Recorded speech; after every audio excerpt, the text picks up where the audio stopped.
I wonder if I could flick this paperclip into Trent's mouth. If he doesn't stop talking, I just might.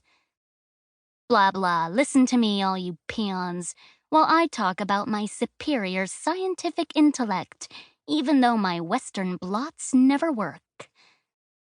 I should really stop making out with him in the dark room. It sounds like things are going well, says Dr. Nelson. Really well, says Trent. I've already started writing my senior thesis, even though it's still 2 years away. I'll probably be the lead author on at least 3 papers this year. My eyes meet Bernice's across the table, and I make a face. I can't help it. We both have to look down at our laps, quick, so we don't start laughing. Finally, Trent is finished, and then Ki-jun gives an update, and then Bernice. How about you, Harleen? Yeah, Dr. N, it's going really well. I ran another batch of tests on the blood samples from the Arkham patients this week, and we're seeing genetic differences in this one too. The Nelson lab has blood samples from all the most dangerous criminals in Arkham, and I get to analyze them. Super badass, right? Interns don't usually get to do cool stuff like that, but my grad student mentor, Oliver, totally trusts me. That's fantastic news, says Dr. Nelson. I know.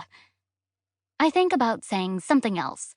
I actually have this big scientific idea I was hoping to run by him, but Trent's got this annoying smirk plastered on his face that makes me want to wait for another time.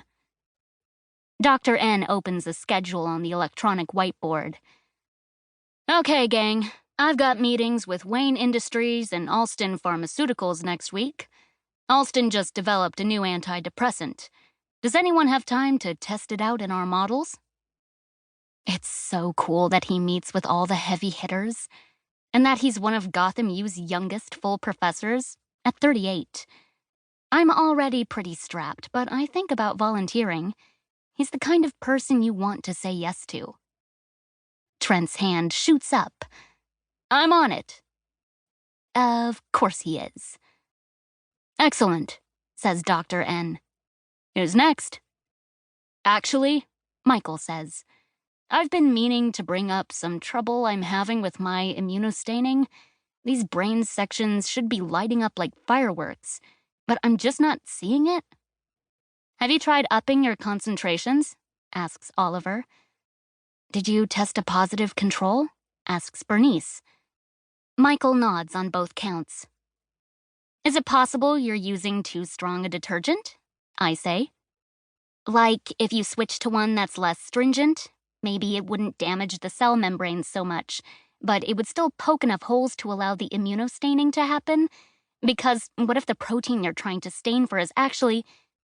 Have you tried embedding the brains in different ways before you make sections? Frozen versus wax? Asks a postdoc. Michael shakes his head. Yeah, I've tried everything. What if your protein is in the cell membrane? Says Trent. He gets some funny looks and throws up his hands. Hear me out.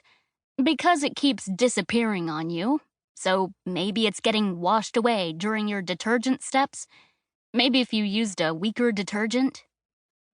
I wait for someone to gently break it to him that I proposed this plan 15 seconds ago. A cell membrane protein. Interesting idea, says Michael. Quick thinking, says Dr. Nelson. I smack my hand on the table, louder than I mean to.